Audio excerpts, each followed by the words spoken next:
When you build out infrastructure across the employee benefit space, which is ultimately what we're building, what that can unlock, right? And how you can solve the communication problem for the HR manager that can lead to all sorts of innovation when you eliminate the barrier that's associated with, buying, changing, reevaluating your benefit package. Let's discover the Cleveland entrepreneurial ecosystem. We are telling the stories of its entrepreneurs and those supporting them. Welcome to the Lay of the Land podcast, where we are exploring what people are building in Cleveland. I'm your host, Jeffrey Stern, and today I had the pleasure of speaking with Jacob Sheridan, who is the CEO and co-founder of TPA Stream.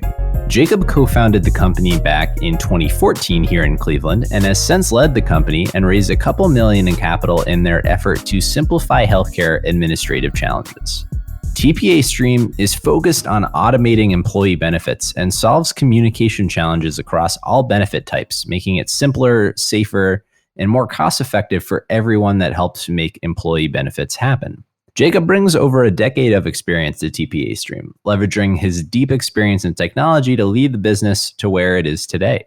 And prior to his role at TPA Stream, Jacob founded Lake Erie Partners, a consortium dedicated to providing resources to young professionals and companies in the Lake Erie region, which we talked a lot about in this conversation. The beauty of these conversations is that I always learn a lot from our guests, and today is no exception. I learned a great deal from Jacob here, and I hope you all enjoy the conversation as well.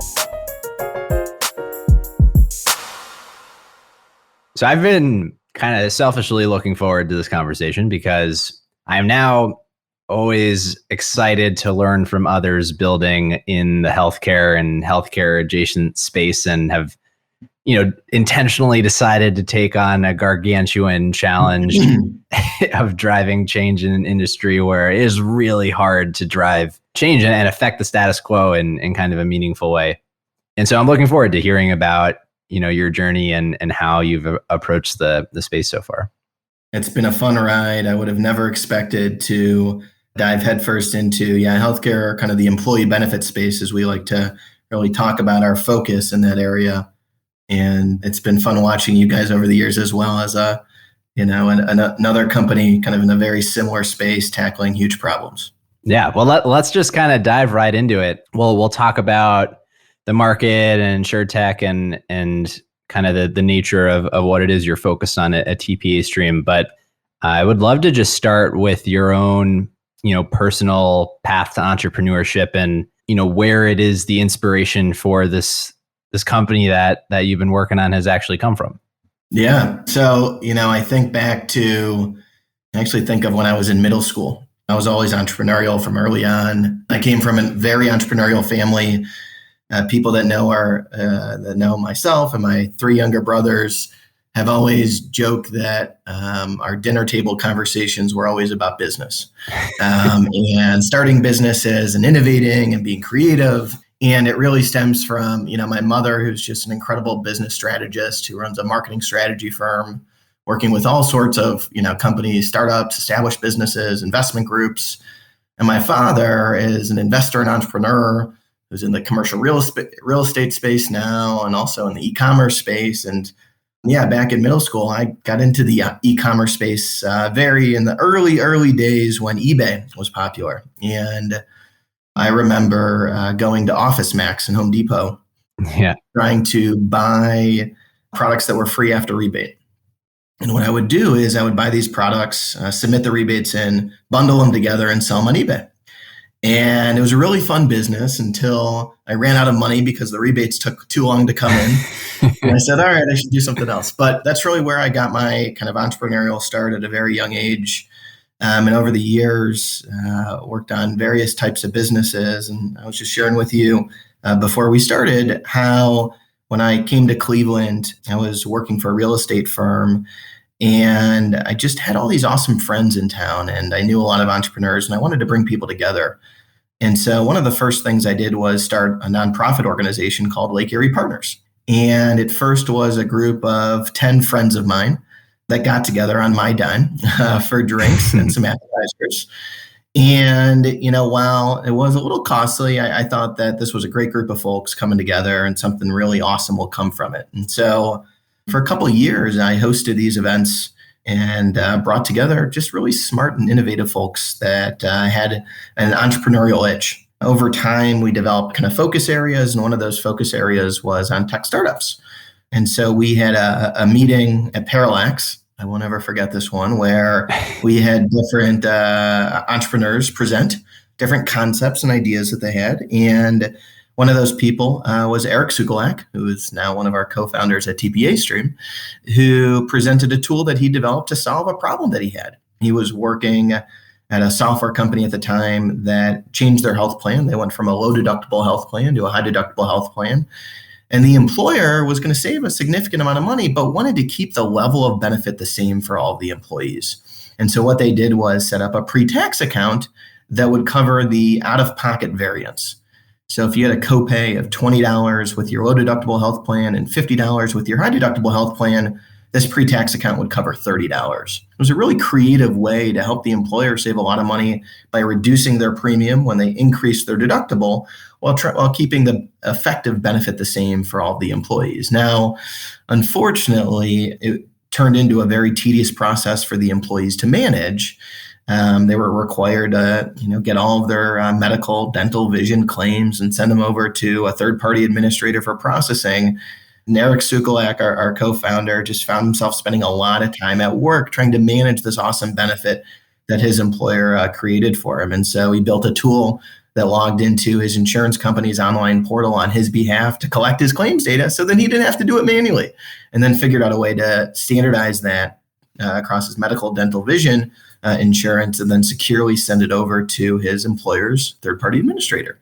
And so that's kind of the founding story, and ultimately how the company started, really from Eric's challenge, trying to take advantage of this awesome benefit, and then presenting at a Lake Erie Partners meeting.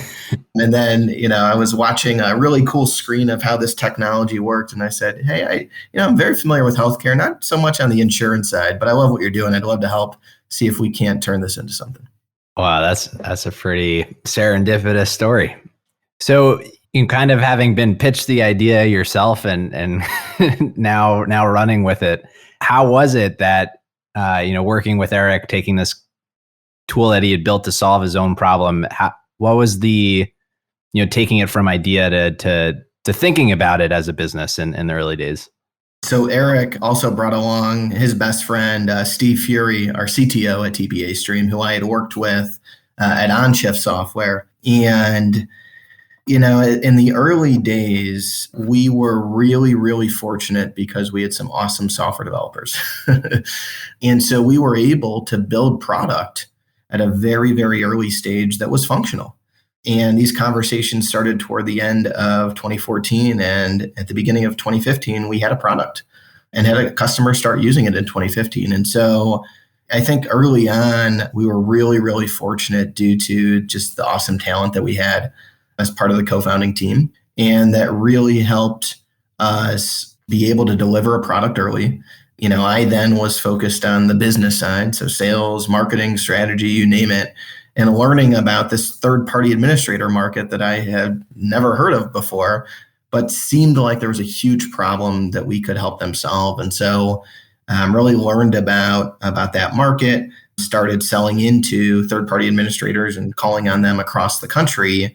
And we were able to deploy the software to about 15 customers while we bootstrapped the company over 3 years until the beginning of 2018.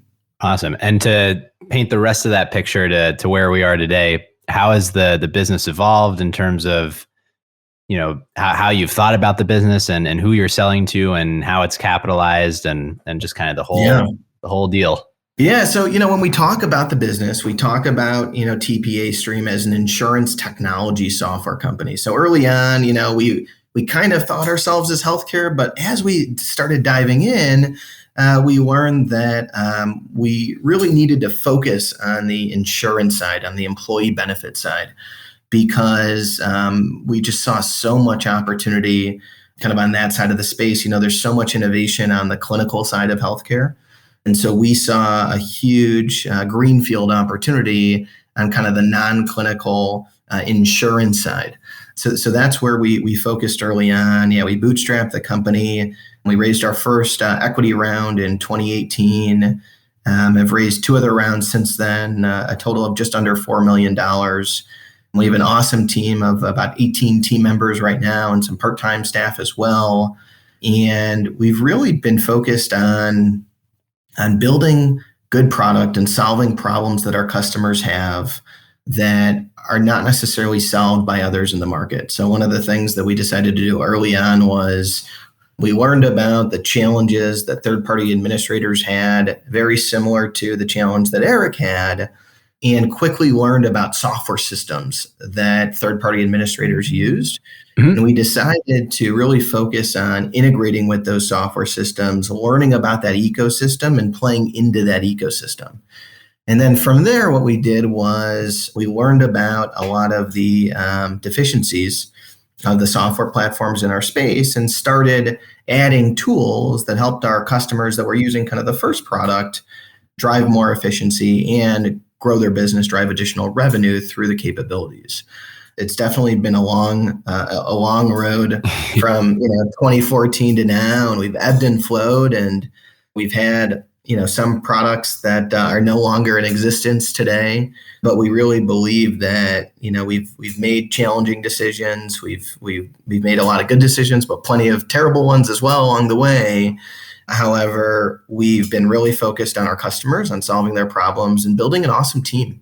I never would have expected that culture would be one of the differentiators for our company, and just how the team works together, how we support each other, how we have these awesome key values like doing whatever it takes to solve our customers' challenges, even if we have to operate in other software systems that we don't, provide and maintain to our customers. One of the other things I'll add, when I was working at OnShift Software, I quickly learned the value of software integrations. At OnShift, we were selling labor management and staff scheduling software to nursing homes. And it was a fantastic product, but it required time and attendance integrations. So we had to get punch data for all the hourly employees that worked at nursing homes to figure out how many folks within a given pay period have already exceeded their allotment of hours that could or have already entered into overtime. And so what I learned at OnShift was that we would build new features, new capabilities, and that would drive some revenue. However, when we would add a new integration, we would get more customers coming onto the platform through that integration than any other activity. And so quickly, I honed in and focused on integrations, became very close with Steve Fury, who was the integration manager at OnShift. I'm now the CEO at TPA Stream.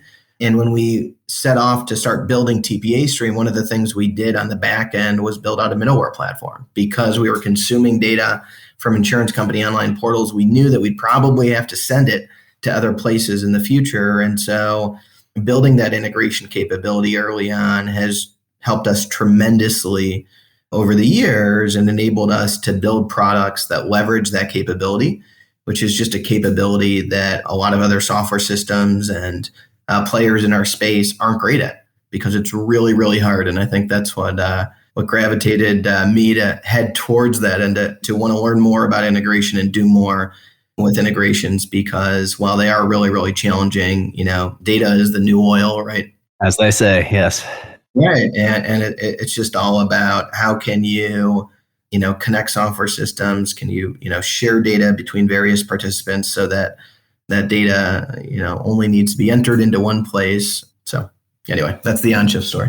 Yeah. What I'll pull on from that is this idea of doing whatever it takes. And in the context of thinking about products that, you've sunsetted and, those are really hard decisions. And so what I want to get at here is how you kind of balance, where the market is pulling you and the vision that you have for the company and where you maybe are trying to push instead of being pulled.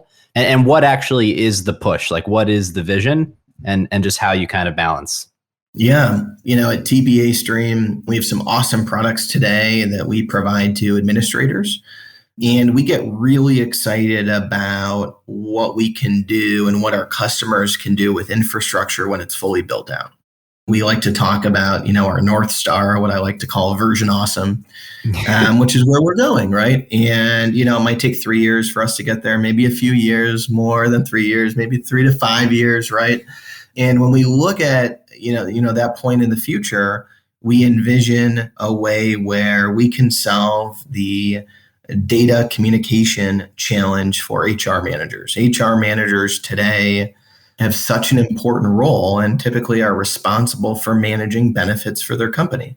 I like to talk about a typical 100-person company and the HR manager that might work for that company. And when they put together a benefit package, they'll typically set up a medical plan, maybe make dental or vision available as a voluntary option. They'll set up a pre-tax account if it's a low deductible and FSA, high deductible HSA, typically set up a 401k plan, maybe a low amount of life insurance, and then a bunch of other supplemental options like a student loan repayment benefit.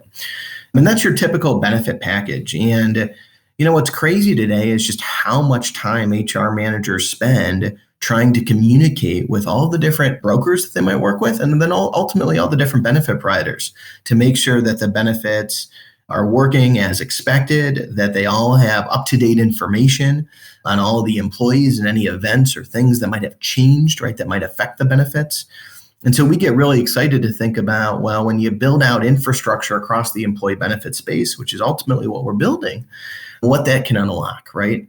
And how you can solve the communication problem for the HR manager that can lead to all sorts of innovation when you eliminate the barrier that's associated with, buying, changing, reevaluating your benefit package. Yeah. Do you think about, what you can unlock? And then are those things that you're, working towards building yourself, or is it more about the enablement of those things? We are very, very focused on enabling others right now. There is so much work to just build out the infrastructure that, we have a number of innovators that are customers today and constantly working with new and innovative startups and other established companies. And there is just so much work to do on the infrastructure side that we have plenty of work to do there. We're going to stay very, very focused on infrastructure and enable all sorts of innovators to build on top of our infrastructure to drive engagement and drive all sorts of value across the employee benefit space. I'd like to understand how this data communication challenge came to be. How did we get here? The challenge to me is very clear. Just as an employee, it's confusing enough.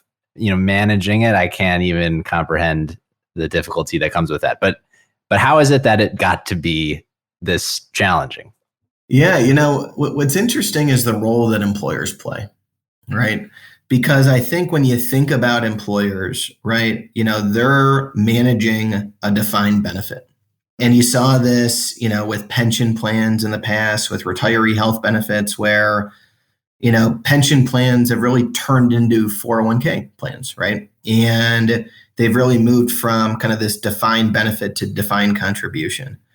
And I think that by, putting the employer in the role that they are right now, makes the insurance and employee benefit space really, really challenging.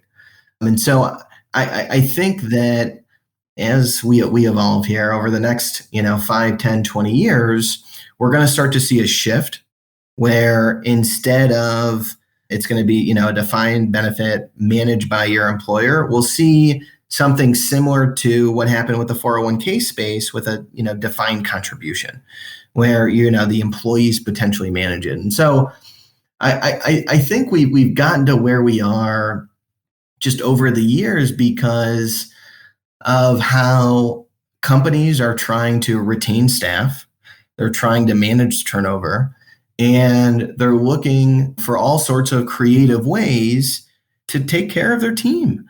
And, all these different benefit options, there's fantastic tax advantages, right? So additional incentive for employers to set them up. But there's a lot of them. And it's been fun for us, in this space to learn about the challenges and to learn about kind of how we got here.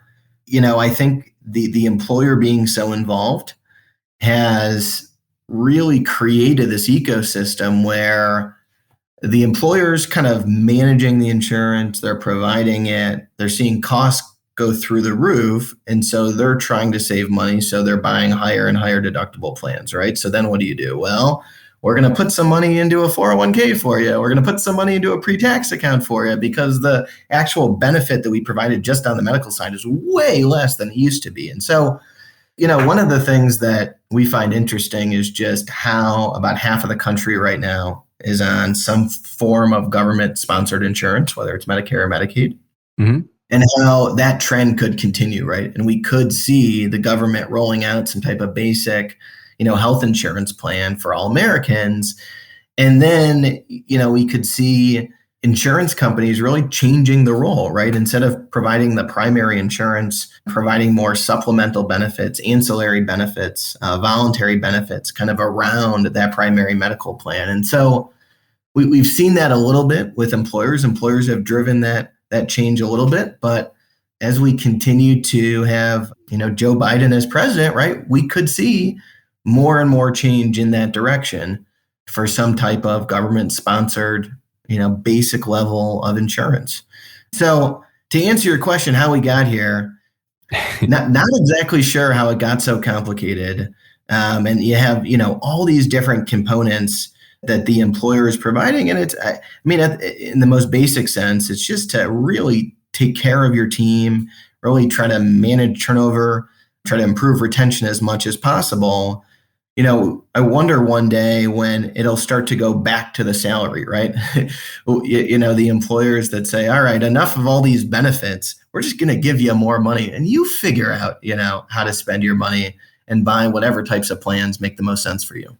Yeah, no, it is really interesting to think about. I wanted to kind of pose a fantastical question, giving you magical capabilities here and a wand to kind of like reimagine the space, because it seems, as a consequence of the regulatory framework we have, somehow we got here.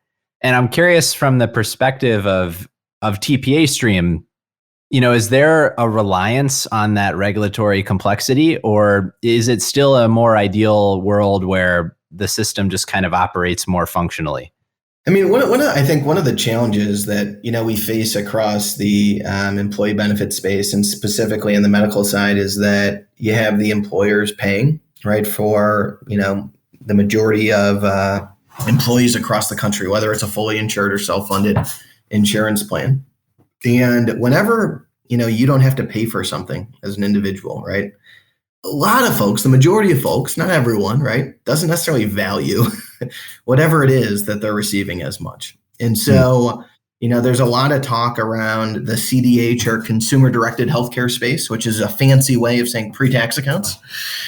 The thought around pre-tax accounts is that, you put some money into these accounts for employees, you let them spend that money and really turn them into consumers, conscious consumers that, are having to make decisions about how they want to spend, the money in these different buckets that can be set up for them. And so I think that we need to empower individuals to make choices, to determine what they want, when they want, why they want certain, and really understand why, it makes sense for them to take advantage of different benefit options. And I think if we can, move to a model where the individual is more involved, they're making more choices, they're more aware of the effects of their choice and how much things might actually cost, I think we can really start to see change. I think one of the other challenges, though, is figuring out how much things cost, right? Yeah. But you would think, like every other industry, you understand costs, but I think, the healthcare space and employee benefit space, it's just so challenging when so many costs and procedures and visits are just like, the cost is just unknown. I find it comical, going into a doctor's office and saying, well, and I had a situation the other day where one of our doctors said, where do you want to pick up this prescription? And I said, I don't know. Where's the cheapest pharmacy? And they looked at me, they said, what's the closest pharmacy to your house? I think we really need to empower individuals to be more involved, to understand the costs of different and the implications of different decisions they make. And until that happens, until we shift it back from the employer back to the employee, to the individual, it's going to be really hard to see a lot of changes. Well, on a related note there, and this is something I wanted to get your perspective on, but it seems just anecdotally that there has been this resurgence or boom of, what has been thrown under the insurance tech umbrella, like completely new insurance companies that are really kind of focused on the consumer experience. And with that, the infrastructure that we don't get to see as consumers using these applications. And what I wanted to ask you about is, why now? Like, what has happened that is allowing for this shift in the insurtech market? And also your perspective on working with, some of maybe the newer companies versus some of the older companies, and if you feel like that there's a shift in the right direction there. Yeah, it is wild just how many new startups are coming into the insurtech space. And I, really believe in the opportunity to solve problems using technology in the insurance space. There's been so much attention on the healthcare side, on the clinical side, and so much innovation there. And I really think about the non-clinical side of healthcare or insurance as the underbelly that people don't talk about, but that drives up costs, right? And, when you really analyze the market, when you look at the administration space, that's where I believe there's the greatest opportunity to drive efficiency through technology and actually drive down costs and significantly eliminate cost, right? We're so focused on the clinical side on cost, which, there's all sorts of different strategies, right, to drive down cost on the acute side, the clinical side. But I truly believe that when you look at administration, you can truly eliminate cost by implementing technology, which then I believe affects all of healthcare, right, and all of employee benefits, right? When you eliminate the redundancies and the number of parties and participants that get involved with the data flow on the administrative side and can truly take data from a system of record to another system of record without people touching it in the middle. There's so much money that can be saved, which then can go back into the system. How does TPA Stream actually make money? I want to follow up there. Yeah, so TPA Stream, we sell a suite of products today to benefit TPAs, benefit third-party administrators that primarily offer and administer pre-tax accounts and COBRA for small to medium-sized businesses across the country.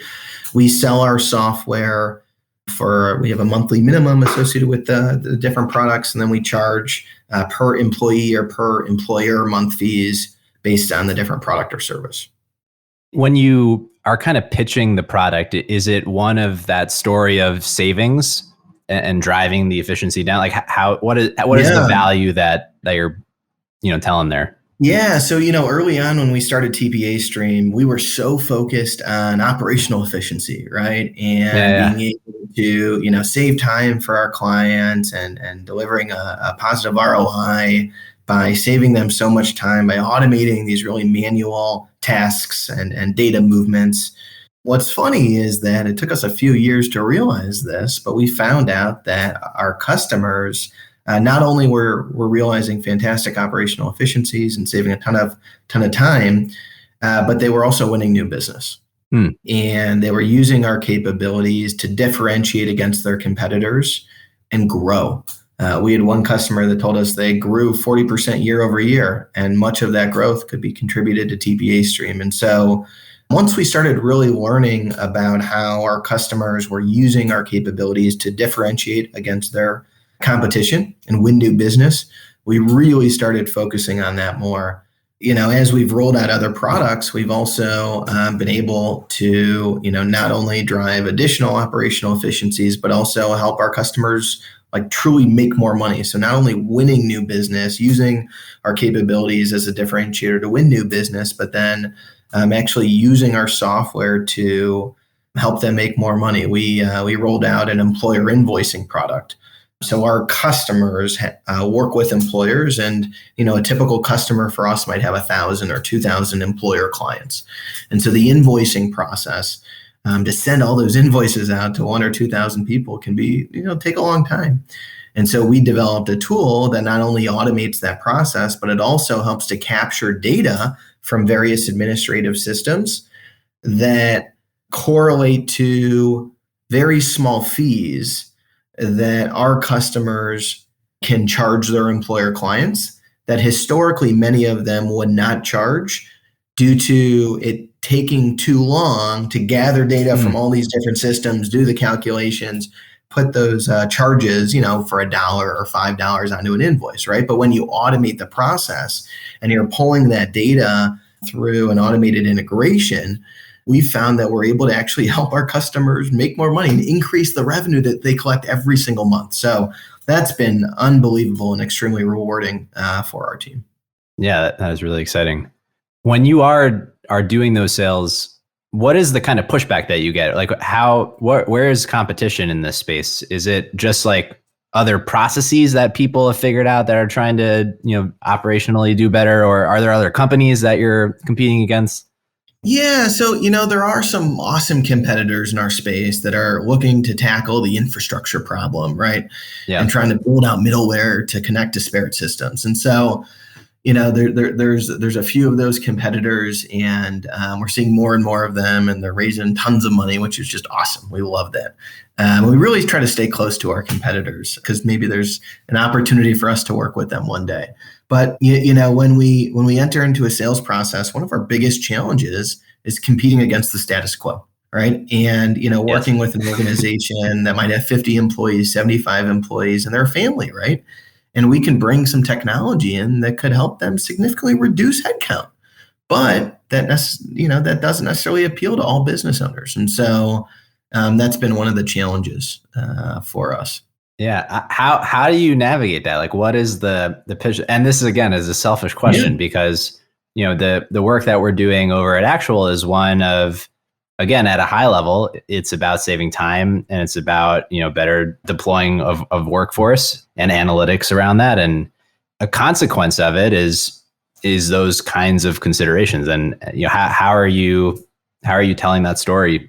Yeah. So, we really try to focus on the way that we can help an organization grow and take resources that might be working on one task or responsible for like the invoicing process, for example, and be able to use them in other sides of the business, really being able to free up their time, which enables them to focus on other areas that can help the organization grow. And so, really trying to focus on how we can help to, automate and really eliminate a lot of manual work associated with, area A, while then helping various team members work on other areas of the business and really helping, these companies grow without having to hire people as they grow, right? So one of the beauties of technology is that, it can scale infinitely. And so if you are able to adopt technology and use it across your business, we've seen a lot of organizations in our space be able to grow and sometimes double, sometimes triple the number of clients that they have without having to increase team members when they, are truly using technology and making sure that they're automating, any process that's manual today. Yeah, it's very similar to how we think about it as well, but automation as a tool to do the robotic thing so that people don't have to do the robotic thing, so that you're empowering them to focus on things that they should, be spending other time on. Yeah, things that are more important, right? Things, talking with clients, right? Working, more closely with their team, right? Finding, different opportunities to take advantage of new revenue streams that they couldn't, focus on because they were too busy doing the things that computers can do for them. Yeah. As you reflect on the past few years and how the product has evolved and the company has evolved and grown, knowing what you know now, and I don't know where this question is actually coming from, but I feel like it's going to be interesting. Okay. But like, what would you be doing differently if you were starting TPA Stream today? Yeah. So I think, made some really good decisions early on. However, there's definitely some decisions I would have changed. So early on, we bootstrapped the company. I thought that was a fantastic decision. It enabled us to learn about the industry that was a new industry for all of us, enabled us to build out the product and get a nice customer base. I think early on, we started working with one customer. We were so excited that this customer wanted to use the software that we were building for them. And they would actually pay us, dollars for this software that we had developed. It was so cool. I think that, and, when we first got started, we didn't really, know anything about the market. We didn't know how big it was, how small it was. And we didn't do much market research because, we were just building a product for one business who said, this is the best thing since sliced bread. And solving one of the biggest problems in our industry. And so we just stayed really focused on that. And, that helped us obviously build a product that is now, our most successful product. We call it claims harvesting. But I would have loved to learn more about the market, talk to a couple, at least a couple other organizations, right, to learn about the challenges that they were having and how they would like those challenges to be solved. So that, early on, we just would have had more feedback, more, prospects or customers to engage with, and then ultimately build a product earlier on that could have supported multiple businesses with different business practices and processes. And so I think that's one of the things I would have done early on. I think also we were so happy early on to collect revenue. And revenue is nice. Right. Revenue is nice. And, I was so focused on, getting away from saying we're pre-revenue, right? And I hated that concept. We're a pre-revenue business. It's like baloney. Like, go sell something, try, see if someone will pay you $10, right? Yeah, and so early on, that's exactly what we did. And I got a bunch of people to pay us.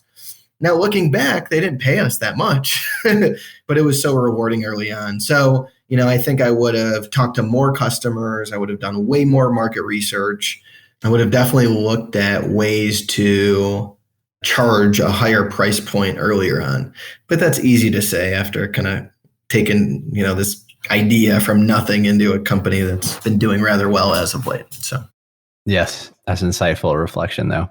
What have been some of the other just kind of higher level learnings that you're taking with you as you've built this over the last few years? Yeah, one of the things that I tell other entrepreneurs that want to start a business is, one, don't try to start a business, right? Try to find a problem, right? It's not about, I want to be an entrepreneur, I want to start a business. No, it's find a problem, make sure that problem's big enough, right? Then see if people will pay you to solve their problem. And then after you get to that point, then you start your business. So, thankfully, I had a really kind of cool experience through Lake Erie Partners that led me to meet Eric Sukulak, who had the problem, and it kind of just all worked out really, really nicely. But I really, encourage entrepreneurs to find a problem first, find a big problem, a hairy problem, a challenging problem, one that someone will pay a lot of money if you can help solve that for them. So that's one thing. And, the second thing is that and today, more than 5 years ago, 10 years ago, it's so much easier to start a business now, right? And there's so many tools out there that can enable you to build a mobile app, a web app, record a podcast, right? Yep. That just make it easier than ever to come up with your prototype, come up with the first version of your product. And so I really encourage folks to not necessarily think that they just have to raise money to start a company. There's so much that you can do with very, very little resources with all the different tools available today. Yeah, I mean, it goes to your point earlier about the kind of infinite scalability of technology. It's kind of it's empowering all of us. Right. No, it's, I'm definitely a builder. I was talking to a friend about this the other day, and it's just incredible the way that you can build something with software once and have literally thousands, if not millions of people use that same software. I just think it's incredible. It is very cool to think about, for sure. Yeah. I'm gonna tie it back to Cleveland here for a moment. Yeah. Our closing question for everyone actually is, over time, we're painting a collage of not necessarily people's favorite thing in Cleveland, but of hidden gems and things that other people may not necessarily know about. And so with that, I pose this question to you. Yeah. So, what's my favorite hidden gem in Cleveland? It's something that doesn't cost any money, one.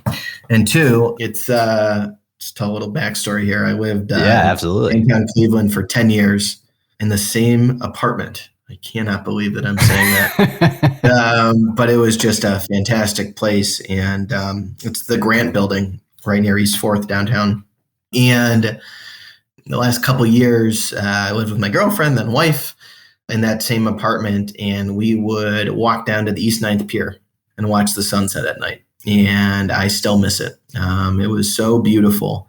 It was such a nice walk. It was so gorgeous. The East 9th Pier is just a fantastic place. And I think that's one of my hidden gems in Cleveland that anyone can take advantage of. It's completely free and just absolutely beautiful. It is a great view, but in both directions from down there. Yeah. Oh, right. I mean, yeah, you got to walk right all the way down, look out at the lake, and then look behind you. And it's a fantastic view of all the buildings downtown. Yeah, no, it really is. Yeah. Awesome. Well, Jacob, I really appreciate you coming on and telling your story and the whole TPA journey. I'm excited for what you guys are building. Awesome. Yeah. Thank you so much. It's been a pleasure to be on your podcast. I'm super excited to see more and more innovators, entrepreneurs that you interview over the years here, and just build a fantastic repository of just awesome content from folks across the region that are just doing incredible things in this awesome city that more and more people need to move to and learn about. That's the goal. If folks have anything that they want to follow up with you about Cleveland, TPA Stream, or otherwise, what is the best place for them to reach you? That's a good question. The hardest question of the podcast. Right. Yeah. So, LinkedIn's a great place to find me. Send me a note, connect with me. I do have a rule, though. I will not connect with you if I've never had a call with you or met you. So if you do connect with me, I will send you a message. Would love to get to know you, and then we'll connect with you. You can also check out our website, tpastream.com. We have a phone number on there, an email. Feel free to reach out there to find me. That's all for this week. Thank you for listening.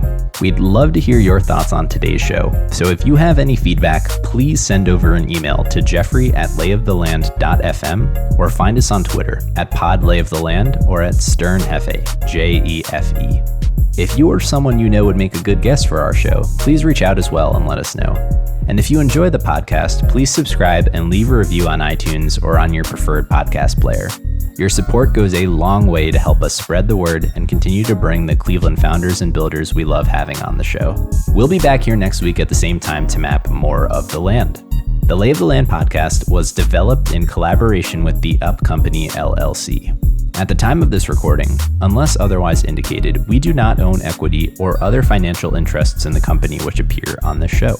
All opinions expressed by podcast participants are solely their own and do not reflect the opinions of any entity which employs us. This podcast is for informational purposes only and should not be relied upon as a basis for investment decisions.